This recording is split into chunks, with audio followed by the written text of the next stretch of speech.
English में marks कैसे score करें, इंग्लिश के लॉन्ग क्वेश्चंस को किस तरीके से याद करें, इंग्लिश के नोट्स कैसे बनाएं, इंग्लिश को एग्ज़ाम तक किस तरीके से याद रखें, इंग्लिश को किस तरीके से इम्प्रूव करें। आज की इस वीडियो में आपको ये सारी जानकारी मिलने वाली है गाइस।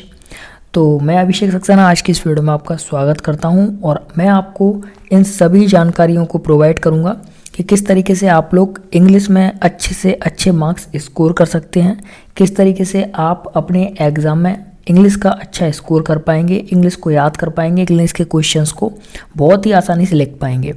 तो गाइस बहुत ज़्यादा कमेंट्स आ रहे थे मेरे पास कि सर इंग्लिश कैसे याद करें, इंग्लिश याद नहीं होती, इंग्लिश के क्वेश्चंस नहीं आते। तो गाइस अगर आप लोग कोई भी स्टूडेंट हो, चाहे आप कॉम्पिटिटिव हों, चाहे आप अपनी स्टडी कर रहे हैं, ठीक है, सभी स्टूडेंट्स के लिए आज की वीडियो इंपॉर्टेंट है। अगर आप लोग 5th क्लास से ऊपर के हैं और किसी भी क्लास के स्टूडेंट हैं तो आप लोगों के लिए वीडियो बहुत इंपॉर्टेंट रहेगी। पोस्ट ग्रेजुएट तक कॉम्पिटिटिव के लिए भी काफ़ी इंपॉर्टेंट रहेगी, किस तरीके से आप लोग अपने एग्जाम में ज़्यादा से ज़्यादा स्कोर कर सकते हैं। लेकिन मेरा ज़्यादा से ज़्यादा जो फोकस रहेगा वो रेगुलर स्टूडेंट पर रहेगा, जैसे कि 10th 12th 5th क्लास से जितने भी ऊपर के हैं, पोस्ट ग्रेजुएट, अंडर ग्रेजुएट, ठीक है। तो गाइस देखिए, मैं आपको 4 टॉपिक बताऊंगा जो बहुत ज़्यादा इंपॉर्टेंट हैं, जहाँ से कि मैंने अपनी इंग्लिश को इम्प्रूव किया और मैंने इंग्लिश के जितने भी मेरे एग्ज़ाम होते थे वो काफ़ी अच्छे गए। फर्स्ट है आपका रीराइट, ठीक है, रीराइट के बारे में आपको कंप्लीट बताऊंगा, रीराइट क्या होता है। दूसरा है आपको अंडरस्टैंडिंग इंग्लिश, ठीक है, जो दूसरा टॉपिक मैं आपको बताऊँगा। तीसरा टॉपिक है मेक नोट्स, ठीक। चौथा टॉपिक है how to learn English till exam, ठीक है, मतलब कि जो आपके इंग्लिश के क्वेश्चंस हैं उनको एग्ज़ाम तक कैसे याद रखें। एक्चुअली क्या होता है, स्टूडेंट्स कुछ दिन याद रख पाते हैं इंग्लिश के क्वेश्चंस, उसके बाद में भूल जाते हैं। तो ये सारी जानकारी मैं आपको दूंगा, ठीक है। तो सबसे पहले मैं बात करता हूँ कि आप लोगों को इंग्लिश को किस तरीके से जो है अपने लाइफ में लेना है, फिर किस तरीके से इंग्लिश को यूज करना है अपने साथ। देखिए सबसे पहली चीज़, आपका जो भी इंग्लिश का सब्जेक्ट है, अगर आपको वो बोरिंग लग रहा है, अगर आपको वो समझ में ही नहीं आ रहा, तो उसके लिए सबसे पहले इंपॉर्टेंट चीज़ रहेगी कि अंडरस्टैंडिंग इंग्लिश, ठीक है। अंडरस्टैंडिंग कैसे होगी आपको इंग्लिश की, अगर मान लीजिए आपके पास इंग्लिश का एक ही सब्जेक्ट है और बाकी सारे हिंदी में हैं, हिंदी लैंग्वेज में, और आपको इंग्लिश समझ में नहीं आ रही है, तो इंग्लिश की अंडरस्टैंडिंग सबसे ज़्यादा इंपॉर्टेंट है। अंडरस्टैंडिंग के लिए आपको क्या करना है, अंडरस्टैंडिंग के लिए सबसे पहले आपको टाइप ऑफ स्पीच, ठीक है, टाइप ऑफ स्पीच जो होते हैं वो आपको पढ़ने हैं। एक बार उन्हें आप पढ़ लें, जो भी आपके पास बुक है, अगर बुक नहीं है तो ग्रामर की एक बुक लेकर के आएँ, बुक से आप टाइप ऑफ स्पीच अच्छे तरीके से पढ़ लें। सिर्फ टाइप ऑफ स्पीच ही पढ़ें, बाकी कुछ भी ना पढ़ें, ठीक है। उनको पढ़ने के बाद फिर आपकी जो इंग्लिश की बुक है उसकी रीडिंग करें, धीरे धीरे करके रीडिंग करें। रीडिंग करने के बाद आप इंग्लिश को समझने लगेंगे, फिर ही आपका कुछ हो पाएगा। अगर आप बिल्कुल बेसिक हैं, बिल्कुल जीरो हैं इंग्लिश में, तब मैं आपको बता रहा हूँ, ठीक। देन ये काम करने के बाद फिर आप जो एक लेवल होता है स्टूडेंट का, वहाँ पर आप आ जाएंगे। फिर आपको क्या करना है, फिर मैं आपको बताता हूँ। दूसरा स्टेप है मेरा कि नोट्स बनाने हैं। देखिए इंग्लिश में स्टूडेंट्स क्या करते हैं कि कोई भी उनकी बुक है, कोई भी उनका सब्जेक्ट है, रफली लेकर के बैठ जाते हैं और रफली जो बड़े बड़े क्वेश्चंस होते हैं उनको याद करना स्टार्ट कर देते हैं। देखिए मैं आपको बताना चाहूँगा कि चाहे कोई भी आपका एग्ज़ाम हो या फिर कोई भी आपका सब्जेक्ट है, रफली आप कभी किसी क्वेश्चन को याद नहीं कर सकते। और अगर याद करोगे तो ये आपका मतलब हार्ड वर्क है, स्मार्ट वर्क नहीं है, ठीक है। आपको स्मार्ट वर्क करना है। स्मार्ट वर्क के लिए क्या है कि आपको सबसे पहले जो आपका सब्जेक्ट है इंग्लिश का, उसे उठाएँ, उसको एक बार अच्छे से 4 दिन लें, 1 हफ्ता लें, 15 दिन लें। सबसे पहले आप उसमें से नोट्स बनाएं। नोट्स कैसे बनाने हैं, नोट्स अब आप बनाएंगे तो सबसे पहले आपको गूगल पर बहुत सारे प्रीवियस पेपर मिल जाएंगे। गूगल पर प्रीवियस पेपर देख लें आप। प्रीवियस पेपर देखने के बाद में जो आपका हाइलाइटर होता है, उससे आप अपने पूरी कंप्लीट बुक जो है उस पर निशान लगाते जाएं, मार्क करते जाएं कि कौन कौन से आपके जो क्वेश्चंस हैं या फिर कौन कौन सा पैराग्राफ जो है वो आपके एग्ज़ाम में आ सकता है, जो प्रीवियस टाइम में आया है, ठीक है। उस तरीके से आप पहले अपने पूरी बुक को हाईलाइट कर लें, इंपॉर्टेंट इवेंट्स को, इंपॉर्टेंट पैराग्राफ को, ठीक है। उसके बाद में आप क्या करें, उसके बाद में आप उसके नोट्स बनाएं। नोट्स बनाने के लिए सबसे इंपॉर्टेंट चीज़ याद रखिएगा, नोट्स के लिए मैं एक वीडियो बना दूंगा, उसे आप जरूर देखिएगा, बहुत हेल्पफुल रहेगी आपको। क्योंकि मैं कॉम्पिटिटिव की तैयारी कर रहा हूँ तो मेरे को सारी पढ़ाई की एक अच्छा जो ट्रिक होती है, फिर अच्छा एक जो वे होता है, तरीका होता है, वो पता है, ठीक है। नोट्स आपको कैसे बनाने हैं, नोट्स बनाने के लिए सबसे इंपॉर्टेंट चीज़ आपको ये है कि नोट्स हमेशा शॉर्ट बनाएं, कभी लॉन्ग नोट्स ना बनाएं। अगर आप लॉन्ग नोट्स बना रहे हैं तो आप कभी उनको याद नहीं कर पाएंगे, वो आपको बोर लगेंगे, आप 2-4 दिन उन्हें पढ़ेंगे, उसके बाद साइड में रख देंगे। जितना हो सके उतने शॉर्ट नोट्स बनाएं, बहुत ही छोटे छोटे नोट्स बनाएं।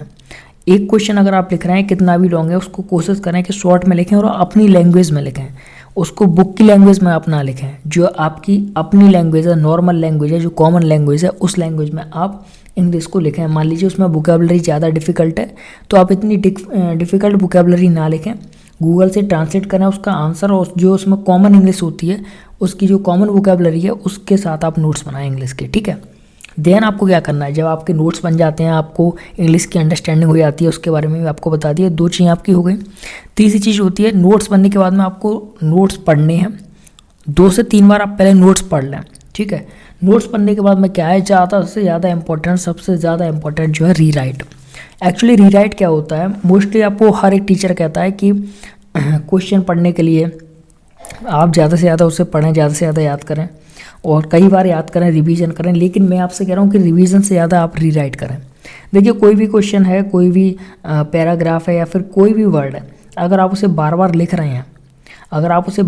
रहे हैं, बिना देखे, तो वो आपको बहुत जल्दी याद होती है चीज़, ठीक है। तो क्वेश्चन को आप सबसे ज़्यादा इंपॉर्टेंट मैंने आपको बताया कि क्वेश्चन को रीराइट करें। जैसे कि आपने कोई एक क्वेश्चन याद किया नोट्स में से, ठीक है, उसको आप कम से कम 4 से 5 बार रीराइट करें, बिना देखे रीराइट करें, यानी कि इसे लिखें बिना देखे 4 से 5 बार लिखें। एक बार आपने क्वेश्चन याद कर लिया, उसके बाद में उसको बिना देखे आप कॉपी पर लिखें, अपने आप ही आपके दिमाग में वो क्वेश्चन बैठ जाएगा। फिर आपको उसको याद करने की ज़रूरत नहीं है, रिवीजन करने की ज़रूरत नहीं है, ठीक है। तो आप एक बार, मेरे कहने पर एक बार ये रीराइट का ऑप्शन अपने सब्जेक्ट्स में, अपने सिलेबस में, अपने टाइम में ज़रूर ऐड करें।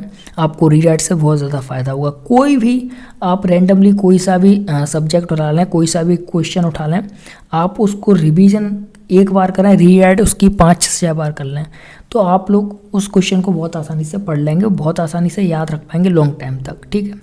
इसके बाद मैं आपसे बात करता हूँ कि how to learn English till the exams, ठीक।